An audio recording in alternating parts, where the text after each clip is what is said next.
there was a big Increase the Peace concert in Atlanta, Georgia. And I guess Vanilla Ice was busy that day, and my record label signed me up to do this Increase the Peace concert. And they bussed in 30,000 inner city kids from Atlanta and the surrounding cities to come to this event. And it was the toughest crowd ever. There were fights, they were putting on the house lights, whatever. So anyway, LL Cool J was a big guy at the time, was the first act to go on.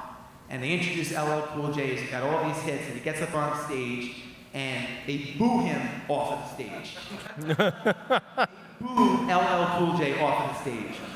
And I'm in the green room about to go on next, and I'm gonna sing my song called Shake It Like a White Girl. So I did what anyone else would do. I called my mom from the green room, and I said, Mom, I'm like 20 years old. I'm like, Mom, I got a really big problem. I just booed LL Cool J off, whatever. And my mom said, Sweetie, just be yourself. You'll figure it out. You'll be fine. And I'm like, doesn't work that way here. But so I got up on stage, and my record label had given me about 100 T-shirts that I had. So they introduced me. It's like crickets. No one knows who I am. And before they could boo me, because they're all about to like throw things at me, I'm like, Atlanta, Georgia, does this section want some free T-shirts? And they're like, ah. I'm like, does this section want some free T-shirts? Ah. So I threw all my T-shirts out. I'm like, thank you very much. MC Hammer's up next. And I got off the stage. But it was a lesson. It was a lesson. And the lesson was, when it comes to clutter and all this stuff, you got to figure it out. And you got to do whatever it takes to get out of the situation. And I think, to answer your question now, there's something like, I heard a stat, and Catherine would know it better, she's got all the stats. There's 20-something thousand brands that were, beverages that were launched in the last decade or something like that, like 2,000 a year, 3,000 a year.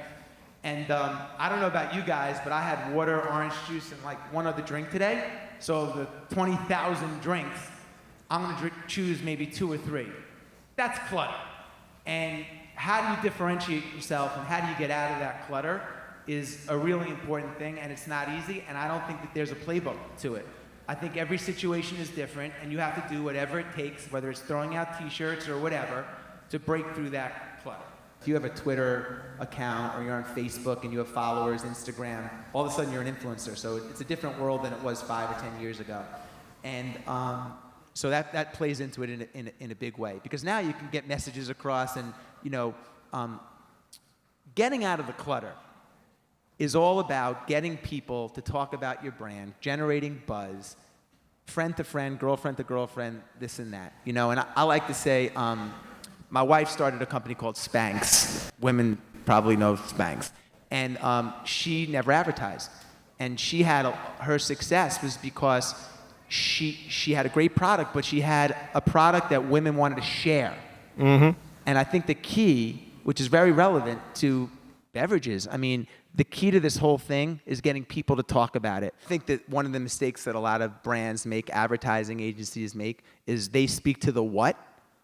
Well, we have electrolytes, we have this, and not to the why.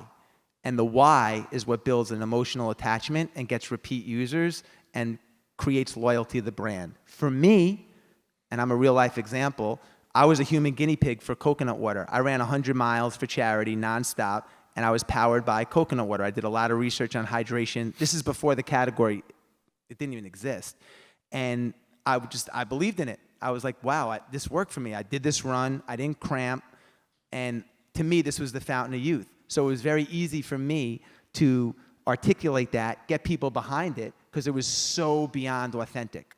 And so, it was people related to the why. Why am I behind this? Because I tried it, it's tested, I believe in it, it's natural, and that conviction got all these people to invest money and be part of this brand that became, a great brand.